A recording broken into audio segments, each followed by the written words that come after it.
Bom, primeiro eu quero agradecer o convite, cumprimentar a mesa na pessoa da senadora Ana Rita e do Dom Tomás Balduino. E quero dizer que, inicialmente era o companheiro Valmir 90 que estaria aqui, mas teve que assumir uma outra tarefa no movimento. O Movimento dos Pequenos Agricultores é um dos movimentos da Via Campesina no Brasil, assim como MST, MAB, Movimentos Pescadores, Pescadoras Artesanais e a Confederação Nacional dos Quilombolas. Nós estamos, enquanto MPA, organizados em 15 estados, mas estamos em praticamente todos os estados da federação, as unidades da federação, enquanto Via Campesina.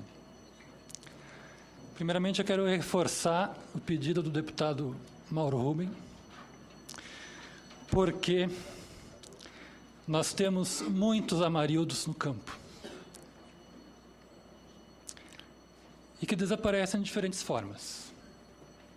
Assassinados,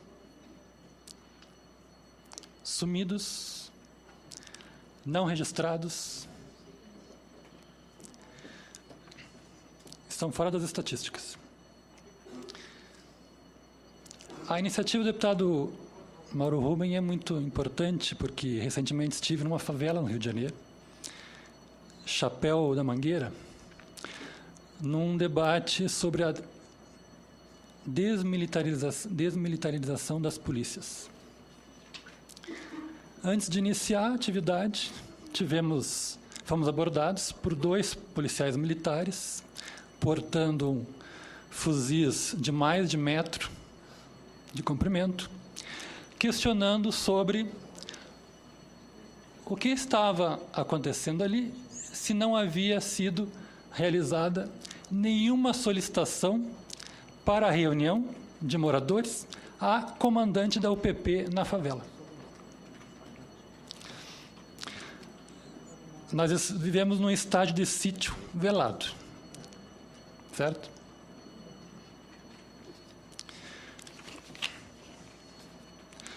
Valderi, Vanderlei, Rosália, Liberato, Antônio, vários amarildos, que morrem intoxicados, que morrem no meio da lavoura, sem nenhum registro, porque implica obrigações trabalhistas para o fazendeiro, para a empresa, para a cooperativa, e simplesmente desaparece. Temos muitos agricultores, trabalhadores em campos de concentração, nos canaviais, nas colheitas de frutas para exportação, sendo pulverizados. Somos acusados de terrorismo psicológico, porque há uma confusão entre precaução e prevenção. Agrotóxico mata, mas não significa que as pessoas que foram banhadas necessariamente vão ter câncer. As pesquisas demonstram que, sim, o aumento do uso dos agrotóxicos causa seríssimos problemas de saúde. E um aumento considerável na incidência de câncer. Mas não obrigatoriamente que todos vão desenvolver a doença. Somos biodiversos, sociodiversos, organismos diferentes. Uns desenvolvem e outros não desenvolvem esta ou aquela doença. Eu digo isso porque também a indústria anuncia que o caso lá do Pontal do Buriti é um caso isolado. Eu poderia dizer que sim, é um caso isolado. Por quê? As pessoas, a direção da escola, professores, tinham acesso à informação sobre os efeitos à saúde. A grande maioria das pessoas instruídas, formadas, não tem informação. Há dias atrás, na Comissão de Agricultura, o primeiro médico que atendeu as crianças, no município de Montevideo, reconheceu que não tinha capacitação específica para atender as crianças e os professores. Depois o professor Hugo pode me confirmar. Nós não temos técnicos, servidores suficientes. Sim, não temos. Isso é um reflexo do sucateamento da estrutura estatal. Omissão, incapacidade, opção política, tudo junto misturado. Sim, optamos por um modelo de desenvolvimento econômico agroexportador, de commodities, monocultivos. Hoje já não está sendo tão rentável. O capital transnacional está financiando a mineração. Então, os nossos territórios, dos povos indígenas, das comunidades tradicionais e dos pequenos agricultores, estamos sendo expropriados da terra, da água, dos alimentos. É impossível dissociar agrotóxico e transgênico. Num gráfico apresentado pelo professor Fernando, mostra ali, 2008, o consumo de agrotóxicos disparou. O que aconteceu em 2008? A última reunião do Conselho Nacional de Biossegurança, que flexibilizou o processo de votação para a liberação comercial de transgênicos na CETANIBio. A CETANIBio não tem mandato para decidir sobre questões sociais e econômicas. É o CNBS.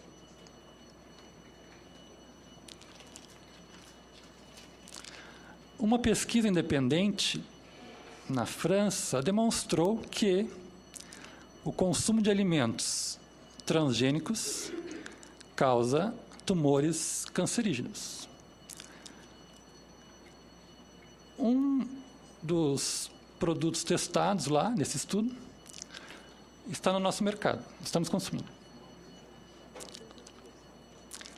A ausência de evidência não é evidência de ausência de que não há problemas, impactos à saúde ou ao ambiente. Mas que ausência de evidências é essa? Por que uma pesquisa detectou e outras não?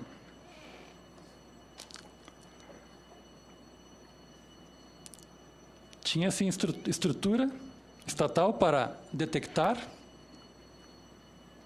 Por que não se encontra resíduos, muitas vezes, nas análises de água?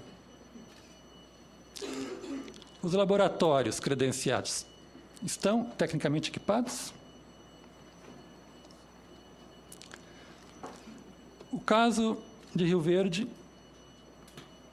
é o mesmo caso de Lucas de Rio Verde. É o caso de Vila Valério. É o caso de Limoeiro do Norte. Casos que vieram à tona porque pessoas tinham acesso à informação. Quando a informação não chega, ou quando a informação que chega é um livro ou uma cartilha publicada pela Souza Cruz ou por qualquer outra indústria química, aí nós temos muitos problemas.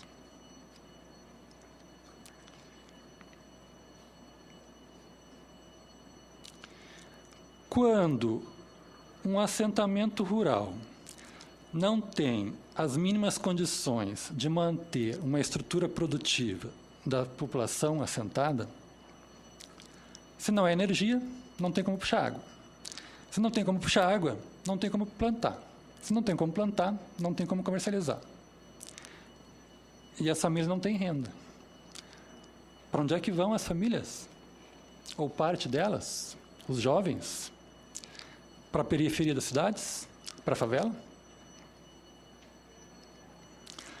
A cada dia, doutor Jaime, que há um atraso na divulgação de dados, que somente a Anvisa pode divulgar, milhares de pessoas são contaminadas.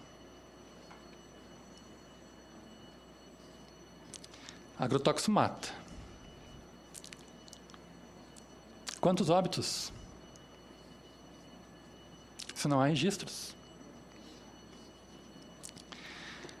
Somos omissos ou somos incapazes?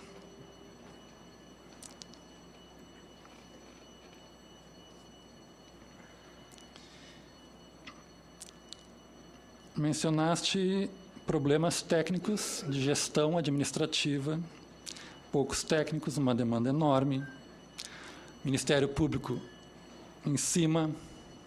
Eu sou autor de uma solicitação, via portal da transparência, de informações sobre as notas técnicas de um convênio da Anvisa com a Fiocruz sobre a reavaliação daqueles 14 ingredientes ativos. Mais de 60 dias não tive resposta. Com os 20 e poucos técnicos, quantos anos ainda vamos esperar para divulgar os dados de 2011? Os dados de 2013 vão chegar quando? Nós, enquanto movimento social, vamos pressionar o governo, o gabinete da presidência, para que reveja o sucateamento das estruturas de fiscalização.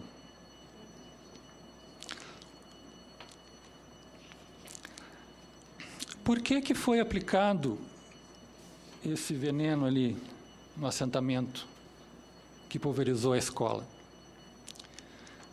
Porque um assentado arrendou a sua terra?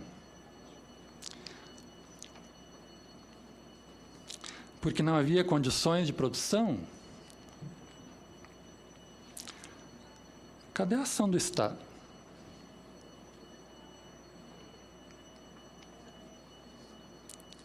Cadê a energia? Cadê a água? Cadê a lei? Para quem lei?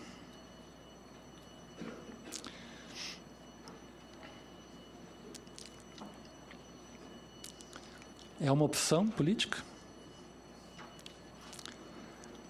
O Estado brasileiro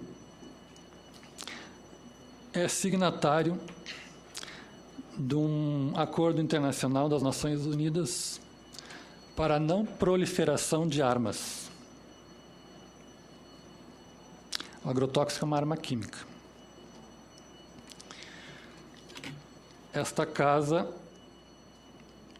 alguns parlamentares buscam a flexibilização da importação de agrotóxicos proibidos. Há uma mobilização da sociedade civil para o banimento desses produtos.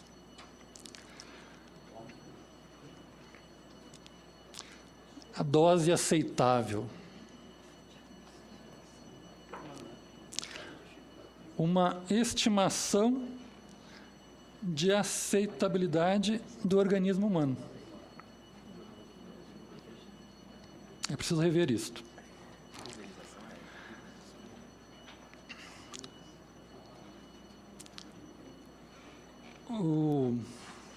A sociedade civil vem, desde muitos anos,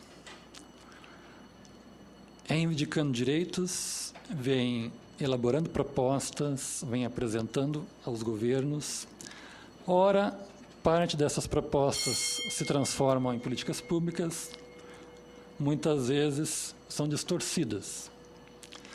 Existem muitas políticas públicas que chegam às comunidades, que chegam aos agricultores, que chegam ao consumidor final.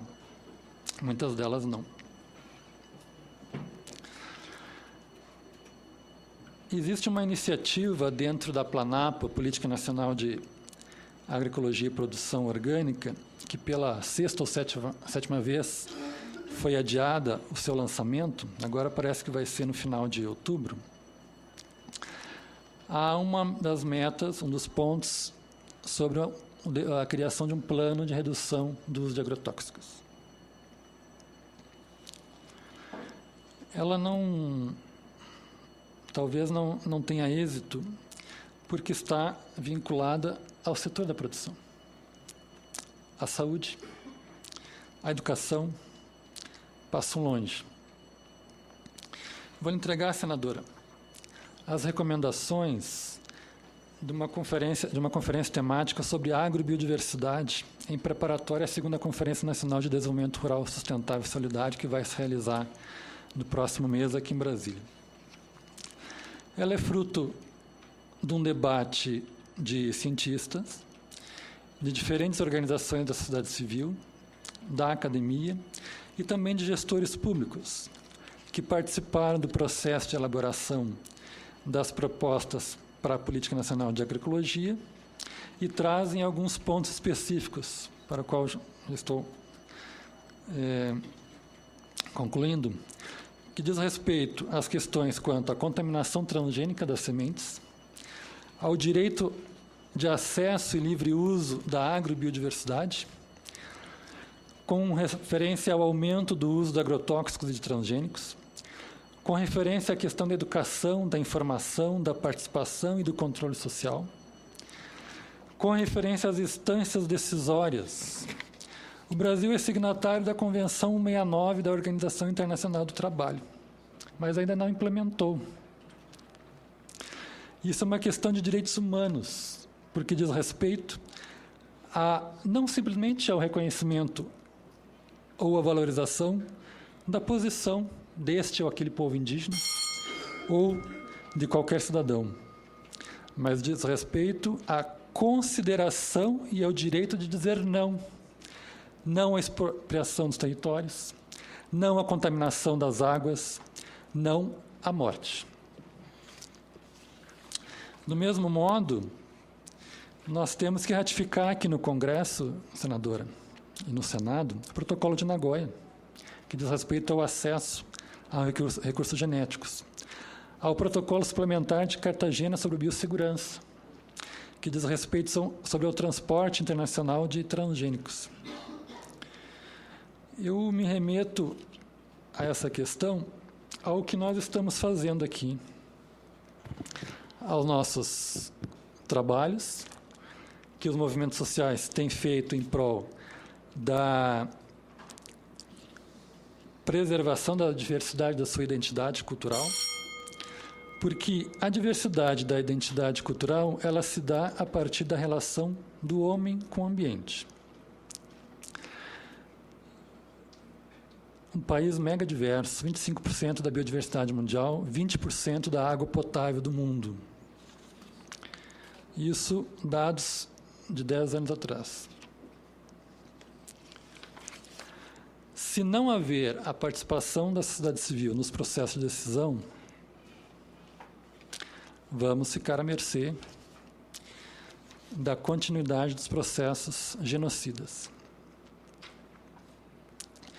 Então, eu vou concluir agora, agradecer pela oportunidade, faço minhas as palavras do Kleber Folgado, Dom Tomás, do professor Fernando. Creio que o professor Hugo e a mãe dos estudantes, Anísia, vai trazer mais elementos.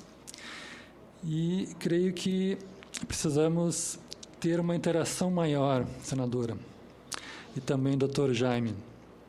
Se há o sentimento de que a Anvisa ou os demais órgãos públicos gestores não estão fazendo seu trabalho, é porque não há diálogo.